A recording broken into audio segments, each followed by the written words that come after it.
كانوا قليلا من الليل ما يهجعون وبالأسحار هم يستغفرون. Ayah ibu saya sudah meninggal. Allahumma firlaha warhamha wa'afiha wa'fu anha. Amalan apa yang sebaiknya saya lakukan agar tetap berhati kepada ibu, berbakti pada ibu saya? Ibu saya semoga masuk surga. Amin. Yang pertama doa. Apa doanya? Rabbil firli wa liwalidayya warhamhuma kama rabbayani saghira. Allahumma firlaha warhamha wa'afiha wa'fu anha. Ya, enggak bisa bahasa Arab Pak Ustaz, bahasa Indonesia. Ya Allah, jauhkan emakku dari neraka jahanam, berikan dia kebaikan, jadikan kuburnya salah satu dari taman surgamu, jangan jadikan kuburnya salah satu lubang nerakamu, berikan dia ketenangan ya Allah, ampunkan segala silap salah dosanya ya Allah. Yang pertama. Yang kedua, baca Quran. Wa in khatimul Quran, yang paling afdal dibaca khatam Quran, satu khatam. Untuk almarhumah emakku, aku hadiahkan pahala bacaan Quran sekhatam. Kalau tidak bisa satu khatam, bacakan Yasin, hatinya Quran. Kalau tidak baca Yasin, jurus terakhir Ummul Quran Al-Fatihah. Al-Fatihah pun tak bisa, mati aja lah. Yang ketiga, sedekah. Saat sayang betul dengan emaknya, lalu emaknya meninggal dunia, dia datang melapor kepada Nabi, ya Rasulullah, ummi matat, emakku sudah meninggal dunia, afa atasaddaqu anha, kalau aku bersedekah, apakah sedekahnya sampai ke almarhumah emakku? Kata Nabi, tasaddaq, bersedekahlah. Ayyu sadaqatu afdal, apa sedekah yang paling afdal? Kata Nabi, saqyul ma', memberi air minum. Yang paling afdal adalah memberi air minum. Karena di jazirah Arab susah membuat sumur bor, sedekah air minum. Tapi di Bekasi jangan lagi sedekah air, karena masjid kita sudah diapit 2 danau. Sampai-sampai nama masjid ini pun Masjid Al-Danau, Al-Qalam. Diapit 2 kolam. Nah, oleh sebab itu jangan lagi sedekah air. Sedekah apa? Sedekah AC, sedekah kipas angin, sedekah mikrofon, sedekah kamera, sedekah CCTV. Maka insya Allah mengalir pada almarhumah. Yang pertama doa, yang kedua baca Quran, yang ketiga sedekah, yang keempat kurban. Nanti mau hari raya kurban, ini 1 kambing untuk almarhumah emakku. Yang kelima haji. Kalau dia dulu belum haji, badal hajikan. Yang keenam puasa. Mana tahu dulu ada puasanya, tinggal kita laksanakan puasa. Man mata, siapa yang mati, wa alaihi siyamun, punya utang puasa, soma'an huwa liyuhu, maka ahli warisnya melaksanakan puasa untuknya. Bolehkah di sujud akhir kita berdoa dengan doa yang ada dalam Quran? Aqrabu ma yakunul abdu min rabbihi wa huwa sajid. Seorang hamba paling dekat dengan Allah bukan di Makkah. Saya merasa dekat betul dengan Allah ketika di Ka'bah Pak Ustaz. Lalu bagaimana dengan orang miskin yang tak punya duit untuk ke Makkah? Maka orang paling dekat dengan Allah wa huwa sajid, waktu sujud terakhir. Fa'kthiru fihi du'a, perbanyaklah doa di sujud terakhir, tapi jangan bahasa Indonesia. Karena kalau dia ucapkan ya Allah tolong aku, batal salatnya. Pakai bahasa Arab. Kalau nggak bisa bahasa Arab, dalam hati saja. Berapa lama sujud terakhir itu? Sampai Sayyidatuna Aisyah mencubit tangan Nabi dari balik kain. Selesai sholat Nabi tanya, Aisyah, kenapa kau cubit tanganku tadi? Kata Aisyah, kusangka kau sudah sakratul maut ya Rasulullah. Saking panjangnya doa Nabi. Sementara kita yang belum ada apa-apanya, yang status belum jelas, cepat betul sujudnya, macam stempel kertas.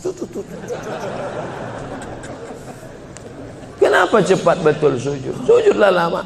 Bagus sujud lama, membantu turunnya darah menyembur dari jantung ke otak. Karena kalau oksigen kurang bisa kena stroke ringan. Sujud lama-lama, bernapas, jangan tahan napas, bernapas.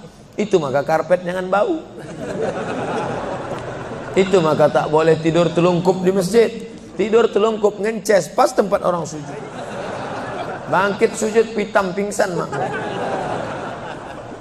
Nah, ini penting. Lalu kemudian kalau dibaca dalam doa sujud itu ayat Quran boleh? Tak boleh. Karena Quran itu tinggi, sedangkan sujud itu rendah. Tak boleh yang tinggi diletakkan di rendah. Tapi kalau doa boleh. Begitu juga dengan perempuan halangan, tak boleh baca Quran. Tapi kalau ayat Quran itu doa boleh. Contoh, subhanalladzi sakhkhara lana hadza wa ma kunna lahu muqrinin wa inna ila rabbina lamunqalibun. Itu kan ayat Quran, tapi ketika dibaca naik kendaraan boleh. Maka kalau ayat Quran bunyinya doa boleh. Mana? Rabbana atina fid dunya hasanah wa fil akhirati hasanah wa qina azabannar. Itu doa, boleh dibaca. Saya seorang kepala rumah tangga, tinggal di rumah milik mertua. Sebagai kepala rumah tangga, apakah saya belum menunaikan kewajiban sebagai suami untuk membeli rumah tinggal buat keluarga? Ada ideal, ada darurat. Idealnya kau punya rumah, karena kewajibanmu hai kepala rumah tangga laki-laki ada 5. Kasih makan, kasih pakaian, kasih tempat tinggal, kasih pendidikan, kasih perhatian. Itulah kewajibanmu sebagai laki-laki. Beri makan, beri pakaian, beri tempat tinggal, beri pendidikan, beri perhatian anak dan istrimu. Tapi kalau kau tidak bisa, maka mertuamu baik, maka tinggallah di sana. Ya tidak apa-apa. Cuman kita tahu bagaimana bersikap sebagai seorang menantu, bagaimana dengan saudara-saudara ipar, bagaimana dengan mertua. Nah ini, kebetulan mertuanya baik. Alhamdulillah, bersyukurlah bapak-bapak yang dapat mertua baik. Persiapan apa yang diperlukan dalam memasuki umur 40 tahun? Enggak ada nunggu 40. Karena malaikat datang tak nunggu 40. Anak muda hafal 29 juz, tinggal 1 juz lagi, mandi di sungai terpeleset batu mati. Anak muda. Orang tua sudah 70 tahun diponis dokter mati. Saya sudah diponis dokter katanya 3 bulan Pak Ustaz. Sudah berapa bulan Pak? Udah tahun setengah, enggak mati-mati. Jangan terlalu yakin dan percaya kepada kata manusia. Tapi saya tetap berobat ke dokter, saya tetap berobat ke rumah sakit. Tapi masalah keimanan, maka itu yang di atas. Innama amruhu idza arada syai'an ayyakula lahu kun. Kalau sudah berumur 40, hati tak juga terbuka, tak juga tobat, tak juga insaf, na'udzubillah, dikhawatirkan tertutup pintu hati. Musibah bukan sakit, musibah bukan miskin, musibah tertutup pintu hati. Khatamallahu ala qulubihim wa ala sam'ihim wa ala absarihim. Makin tua makin menjadi-jadi, tak salat, tak puasa, tak berzakat, akhirnya mati dalam keadaan sakau, mati dalam keadaan dilokalisasi. Sudah jelas umur 70 tahun tetap juga mau berzina, nafsu ada, tenaga tak ada, dimakan Viagra 1 botol. Sama macam kap 70 diisi minyak pesawat, meletup, bam. Bagaimana hukumnya kalau sedang sa'i baca Mars, Banser dan membacakan teks Pancasila yang videonya sekarang sedang viral? Ini memancing saya supaya orang bully saya aja. Saya dibully orang tuh biasa, tak masalah. Sebenarnya saya kasihan jamaah. Tolonglah Ustaz jangan kontroversial lagi, capek kami dibully ini. Nah, jamaah ini tak tahan, kasihan saya dengan jamaah. Jadi dalam masalah ini saya mengutip jawaban dari Kiai Nahdlatul Ulama yang sudah share membuat tulisan tentang beberapa terkait masalah membaca. Balik sajalah kepada zikir yang maksur yang diajarkan Nabi Muhammad sallallahu alaihi wasallam. Mau nanya Pak Ustaz, kita hidup untuk apa dan mati untuk siapa? Itulah yang sudah dibahas tadi.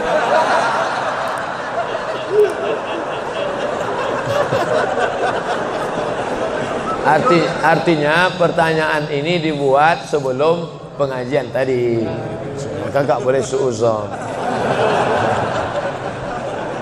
Kertas terakhir. Ada lagi. Kertas, kenapa Allah membolehkan poligami? Kenapa hikmah? Fankihu ma tabalakum minan nisa. Nikahilah nisa. Itu syaratnya yang pertama. Yang dinikahi itu nisa. Makanya laki-laki menikahi perempuan, karena Allah menciptakan Adam dan Hawa, bukan Adam dan Asep. Setelah kau pilih nisa, syaratnya bagaimana? Min thayyibat fankihu ma taba, yang baik. Kalau laki-laki thayyib, Thayyib itu artinya baik. Sekarang thayyib sudah berubah, nggak pulang-pulang. Fankihu ma taba, nikahilah perempuan yang baik, minan nisa, perempuan yang baik, masna 2, wa sulasa 3, wa ruba' 4. Fa in khiftum alla ta'dilu, kalau kau khawatir tak sanggup adil, fawahidah, satu saja cukup. Ada seorang janda, dia punya anak, maka anak yatimnya ini perlu dijaga orang. Maka daripada dijaga orang lain, saya ajalah menjaganya. Nah, itu alasan pertama, karena untuk menjaga anak yatim. Itu alasan pertama. Alasan kedua, ada mungkin laki-laki yang dia 300 tenaga kuda. Tak bisa dia kalau tak poligami, tak cukup satu. Kalau sampai satu tuh mati, Bu tuh. Nah, tuh. Jadi perempuan tidak boleh mengatakan lebih baik lakiku berzina. Oh enggak, maka dia harus berlapang dada menerima 300 tenaga kuda. Yang ketiga, untuk menghibur. Nabi Muhammad itu 25 tahun monogami, istrinya cuma satu, Khadijah saja. Jadi jangan katakan dia penyakit seksual, dituduhkan orang sekuler, liberal, kafir, munafik. Nabi Muhammad itu 25 tahun dalam keadaan lajang, tidak pernah berzina. Mereka menggelar dia Al-Amin. 25 tahun dalam keadaan istri satu, Khadijah. Setelah 50 tahun barulah dia menikahi beberapa perempuan dengan alasan karena suaminya mati perang, kalau dia dalam keadaan terluka, dengan alasan karena untuk mendekatkan hubungan dakwah kesukuan. Kalau dinikahi anaknya, maka suku itu akan menjadi tunduk, dengan alasan banyak. Nah, itu jadi bukan hawa nafsu, karena 50 tahun dia mampu mengontrol hawa nafsunya. Di akhir hayatnya, ini adalah ujian bagi umat Nabi Muhammad sallallahu alaihi wasallam. Jadi simpelnya, kalau kita naik pesawat, kata pramugari, ada pintu normal sebelah kanan. Ladies and gentlemen, all of our passenger, seluruh penumpang, sebelah kanan pintu naik dan turun. Tapi bila terjadi pesawat meledak, atau masuk jurang, atau meletup, ini emergency door, ini boleh dibuka. Nah, jadi kalau mau buka itu, bukalah. Ustadz, kita merindukan situasi seperti sekarang. Jamaah membludak sampai ke jalan, semua khusyuk menyimak. Bagaimana supaya situasi seperti ini bisa terus terpelihara di hati umat? Sering-sering buat pengajian. Yang datang kemari ini bukan adik kelas saya, kakak-kakak kelas senior-senior saya. Dr. Yusuf Siddiq. Saya sampai ke Mesir, Dr. Yusuf Siddiq S3 di Universitas Muhammad V Rabat. Saya S2, beliau sudah hampir doktor. Senior saya, dosen di Libya, universitas punya Saudi Arabia, cabangnya di Jakarta. Cabang Imam Muhammad bin Saud. Mengajar di sini. Senior saya, Ustadz Ali Junifar. Ali Junifar itu senior saya. Saya sampai ke Mesir, Maroko S2, beliau S3, tafsir, dosen. Itu mengajar di sini.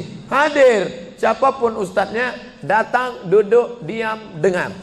Ngantuk-ngantuk dikit, Allah mengampuni insyaallah. Tapi jamaah tak ada yang. Kadang saya baru ceramah 15 menit, jamaah udah melihat lantai. Tapi di Masjid Al-Qalam, Masya Allah, luar biasa. Oleh sebab itu maka anak bapak ibu wakafkan satu orang. Ini pentingnya. Wakaf semen sudah, wakaf anak belum. Saya ini termasuk anak wakaf. Ustadz, memangnya berapa orang? Saya anak pertama, adik saya satu, kami dua cuman, laki-laki dua-duanya. Tapi cucu datuk mbah saya lebih 40 orang. Lalu sebelum meninggal dia berkata, di antara cucuku yang banyak ini, yang satu nih harus sekolah agama, jangan masukkan dia sekolah Belanda. Mbah saya nggak tahu sekolah umum, dia tahu sekolah Belanda. Yang ini harus sekolah agama. Maka saya tak pernah sekolah umum, ibtidaiyah, sanawiyah, aliyah, ke Mesir. Yang ini jangan sekolah umum. Kalau umurku panjang, aku yang akan membiayai dia kemanapun sekolah. Tapi kalau aku mati, ini aku tinggalkan kebun kelapa 2 hektar untuk biaya sekolah dia. Ketika mbah saya meninggal, pokok kelapa itu pun mati. Lalu gimana Ustadz bisa kuliah ke Maroko? disitulah baru saya paham rahasia sodakoh. Ternyata Allah balas niat baik mbah saya. Dapat saya beasiswa Al-Azhar 4 tahun gratis, dapat saya beasiswa Maroko 2 tahun sampai pulang. Jadi kita wakafkan tanah kita, ruko kita untuk pendidikan anak-anak cucu kita ke depan. Ini namanya wakaf keluarga. Dan kita wakafkan salah satu dari anak cucu kita yang ini harus sekolah agama. Itu kalau tidak semua akan hilang sia-sia. Allahu Akbar. Terima kasih segala perhatian. Mohon maaf segala kekhilafan. Minta ampun kepada Allah, beristighfar, membaca Al-Fatihah, lalu kita berdoa. Astaghfirullahaladzim, Astaghfirullahaladzim, Astaghfirullahaladzim alladzi la ilaha illa huwal hayyul qayyum wa atubu ilaih.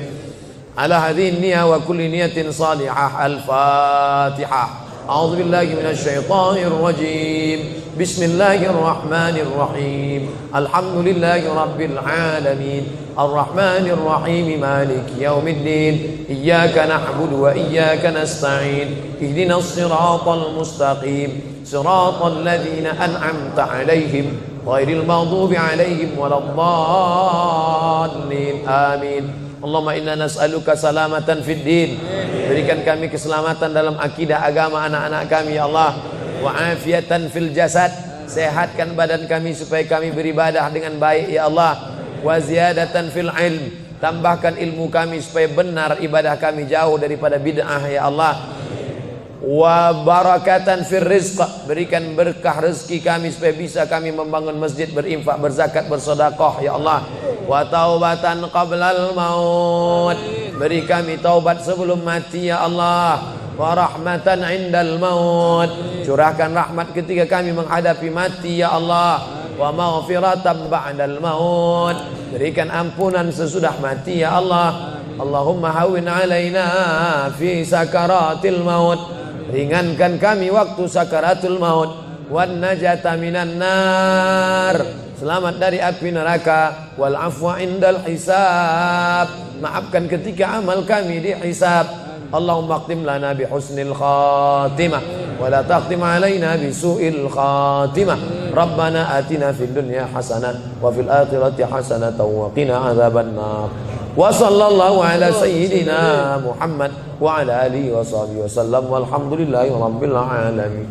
Taqabbalallahu minkum minna wa minkum taqabbal ya karim. Terima kasih, mohon maaf. Wassalamualaikum warahmatullahi wabarakatuh.